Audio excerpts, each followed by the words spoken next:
Sex for grades. Will justice prevail as Unical suspends Randy lecturer?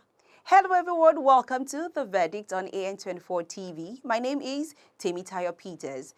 Last week, some female law students of the University of Calabar, Unical in Cross River State, were seen carrying placards against the institution's Dean of Faculty of Law, Professor Cyril Ndifon, over an alleged sexual harassment. The protest was led by the Law Student Association of Nigeria, Unical branch, who made this serious allegation against the Dean of the Faculty of Law. This is not the first time that the Professor Ndifon would be involved in a sexual harassment scandal. He was suspended about 7 years ago for assault of a female student as well. It would be recalled that in 2016, Professor Ndifon was suspended after being accused of sexual assault of a 20-year-old 400-level student in 2015, which was validated by the National Industrial Court in 2016. Report also has it that Professor Ndifon had given a continuous assessment test to a 400-level student in the faculty, and while the test was ongoing, he went to the victim, tore her script, and requested that she should walk out of the test hall, which she did. Ndifon told her to come to his office and write her own test, which would be under his supervision. The victim, Ms. Nkang, went to Ndifon's office to write the test as he requested, and that was where she became a rape victim. The victim went to report to the police station, and they went to the school 8 days after the students reported the Randy lecturer.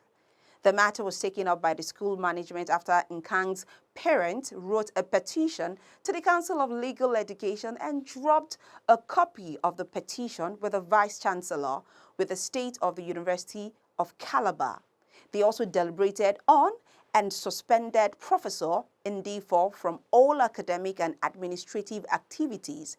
Professor Ndifon's suspension was also validated by the National Industrial Court in 2016. 7 years after, the same Professor Ndifon seemed to have been caught again in another sexual harassment scandal, based on the protest by some female law students of the University of Calabar who carried their placards against the same professor on the basis of sexual harassment. In the midst of this latest allegation, Professor Ndifon debunked the sexual harassment allegation to Cross River Watch, an online publication, saying that the protest was masterminded by some persons in the Faculty of Law, who had sworn to do everything possible in order to pull him down. Ndifon also described these allegations as lies that were cooked from the pit of hell just to tarnish his image. Interesting. He also said, since I defeated some persons in an election that was keenly contested, to emerge as the Dean of Faculty of Law, it hasn't been easy. I had skipped several bobby traps, like he claims. That's in Professor Ndifon's word, mind you. These allegations are baseless, masterminded by my detractor, who had vowed to ensure that my image is dragged to the mud just because I won the faculty elections twice. Beyond the case at the University of Calabar, since Professor Ndifon's allegation broke on Monday, August 14th, it sparked up deluge stories on social media by women who recall their experiences on campus at the hands of perverted lecturers. As we speak, the management of the University of Calabar has again suspended Professor Cyril Ndifon over this sexual harassment allegations, and investigations is following suit. Also, the Nigerian Bar Association has set up an ad hoc committee to investigate the allegations of sexual assault against the suspended Dean of the Faculty of Law, Professor Ndifon.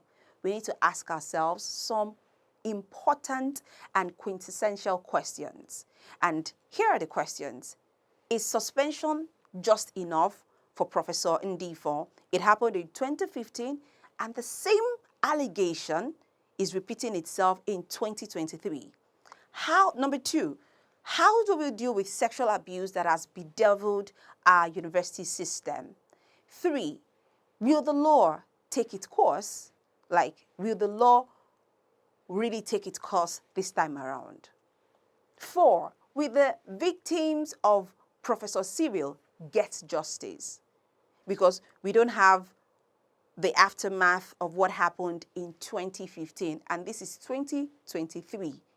Other people, other female law students are coming out that they are tired of sexual harassment from this said lecturer. And finally, do you think that sex for grades can be curbed in the Nigeria university system? Drop your comment at the section and let's know your verdicts. Let's hear you opine on this sex for grades story. Hit the subscribe button and subscribe to our channel.